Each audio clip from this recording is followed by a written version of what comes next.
But if you just ask yourself 1 second, who told you that it's going to go on and on and on? Because that's basically what the ego is saying. The ego is saying, it's going to be fine. We are going to live forever.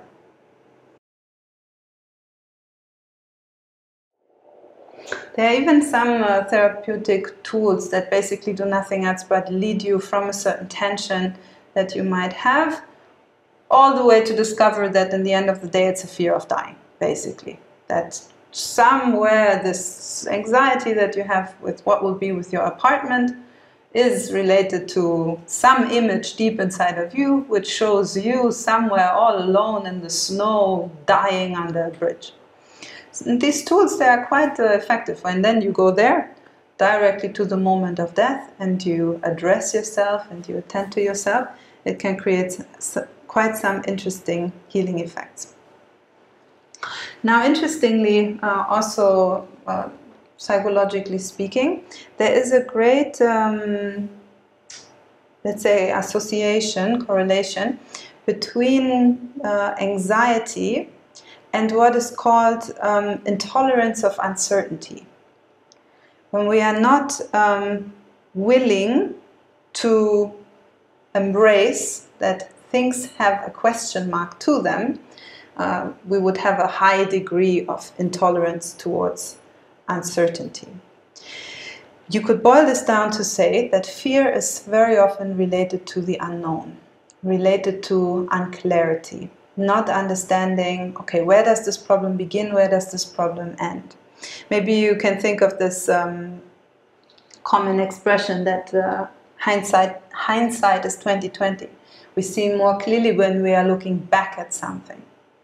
It is always easy to judge something looking back at it, saying, oh yeah, well, that was really a crappy relationship, wasn't it? Well, you didn't know while you were in it, otherwise you probably wouldn't have stayed, right? Oh, that job, it was much better that I lost it. Yeah, but in the moment you lost it, you were in a lot of fear.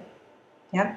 So usually when we are about to walk into the exam, we are very afraid of it. When we are before the operation, we are very afraid of it. When we are before whatever thing is coming up, we are afraid of it.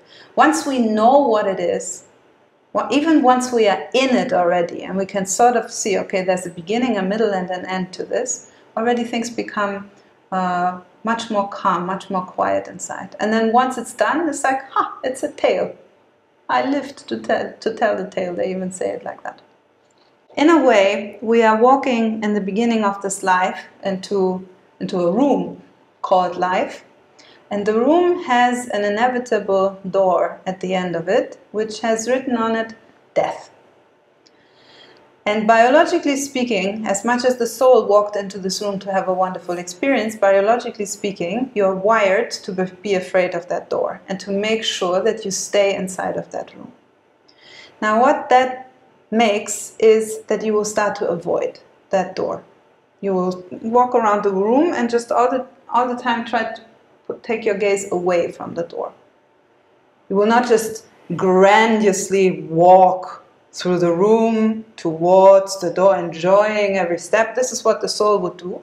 But because we are also hardwired to be afraid of that door, we will tend to avoid it.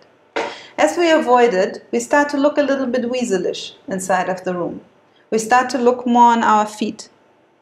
We start to have let's say, an area of awareness which is only within the little spotlight of our eyes looking at our feet. We bump into stuff in the room, scared that it might be the door. And this is somehow how we tend to live our life in Western society, with this viewpoint that death is something terrible that must be avoided at all costs. Now, we will come in a moment to why in other cultures, at least that biological fear is a little bit diminished. Now, in Tantra, and not only in Tantra, also the great painter Goya, he had this painting called The Sleep of Reason Produces Monsters, something like that, no? Yes, the sleep of reason gives birth to monsters. Yeah. And It's basically this idea that when you're not conscious of something, when you're looking down, when you're absorbed into your feet, you will be having much more monstrous ideas of what is there around you in the unknown than what it actually is. Even just looking up at life with courage will change the perspective of the door of death in the end. And we will talk about this in a moment some more. So the idea is that consciousness is the one, and the light of consciousness is the one that will change the perspective both upon life and upon death. Now, you can imagine that this staring down at our feet is not just passing unnoticed. We will not feel extremely soulful as we stare down at our feet. But this process of having only this very limited, narrow light within the room of life, let's say, is what creates our agitated and false personality, or what we call the ego. Uriel had a very nice example, which is that if you imagine you are a tyrant and you are running some kingdom or whatever society you run there, and the reality, the pretty obvious reality, if you would let them think for 3 moments, is that everything in the end will disappear. Everything that is done within that society, it's for nothing. It will just simply disappear. Now, if they knew that, if they would be too aware of that disappearance, well, you would be off the throne immediately, because everybody would realize, why to listen to this stupid tyrant? There's no point in it. Anyhow, everything will disappear. So now what does the tyrant do? Will constantly create all sorts of agitations and drama and crisis and war with another nation next door, and then some lack of this, and then some crisis of that, and then some inner struggles, and then levels of society against each other and so forth, and make a whole lot of noise, so that nobody has time to think about the absolute inevitable, which is that it will all disappear. And the interesting thing is that it's not even so hard to come to that conclusion. If you sit and be quiet for 2 minutes, it's very, very clear that all of this life is going to end. All of it is going to be wiped out. All of it is a beautiful Zen sand drawing, and in the end, it will just all be blown away. But our ego, our first false persona, and our mind, they create a whole lot of noise with drums and hitting with spoons against pots and whatnot to distract you from that. To continuously make you feel, no. It's very important that you invest in me, that you invest in this false persona that makes you stare at your feet and be safe. Look, with me you're safe. I've always been here. I've always been this light for you, spotlight here. Look. We've always had the feet in the middle, few little elements around. Don't worry, I'm here, I'm keeping you safe. Let me tell you the story of how I'm keeping you safe, which creates the continuous flow of thoughts within your mind. This level of agitation obviously helps us to avoid the actual reality of the certain death, which we have come to believe is a bad thing. Also, that agitation keeps on emphasizing the importance of remaining defined. We need to define ourselves. Then even when this becomes very sick, then it will be, we have to define ourselves even after that death that we are trying to avoid so badly. So they make statues for us. Oh, we should have some articles in the newspaper. We should have name and fame so that we will exist also after we don't exist. We should have children. We should have all sorts of stuff, not from the heart and from the depth of love that rises from the soul, but because we need to be defined. We need to be defined. We need to be defined. We need to be defined. Yeah, that's what that agitation is saying all the time. Now, of course, the more we are agitated, the more we are absorbed into this little tiny piece of room, the less we are in touch with the more refined aspects of our being, the less we are in touch with our soul, the less we are in touch with the maybe not so obvious, maybe not so direct, in-your-face aspects of our ego personality. In the same way, like when you are agitated and you listen to a poem, you will not really hear the meaning of the poem, because for that you need to be quiet. You will hear some words about the fish that lifted through the sky, and you will hear fish, oh, wow. And it will not touch you because you cannot resonate with the deeper meaning that is transposed there for you.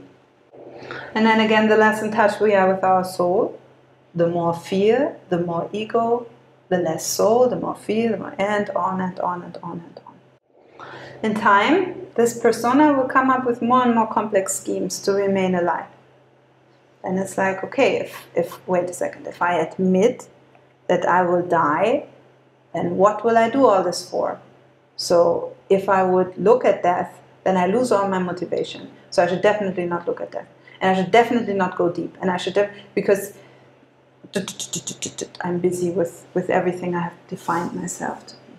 Now the interesting thing that will lead us to the solution in Uriel's part is that as much as we are all sort of stuck in all of this, you could ask yourself even just 1 second, this illusion that everything will continue, this illusion that we even tell to ourselves, even on a social scale, and in Western society even worse.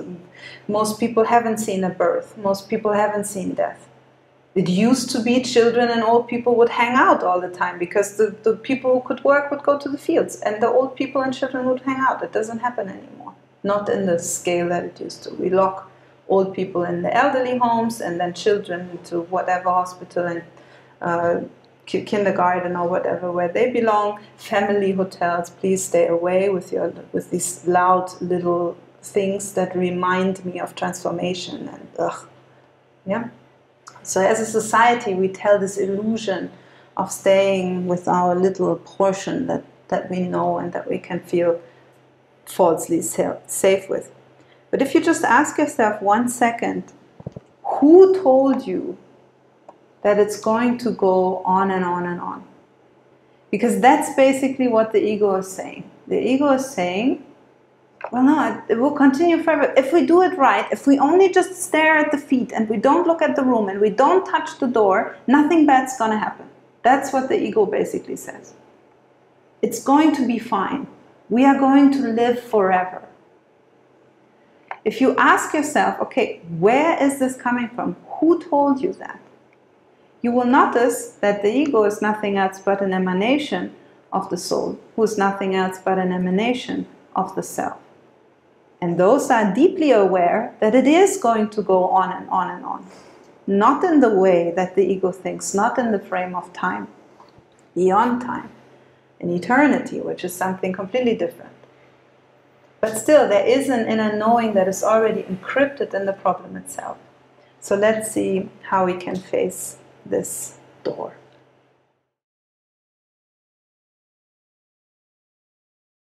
Hey guys, if you like this video, make sure to like and subscribe to our YouTube channel for more content on spirituality, Tantra and more.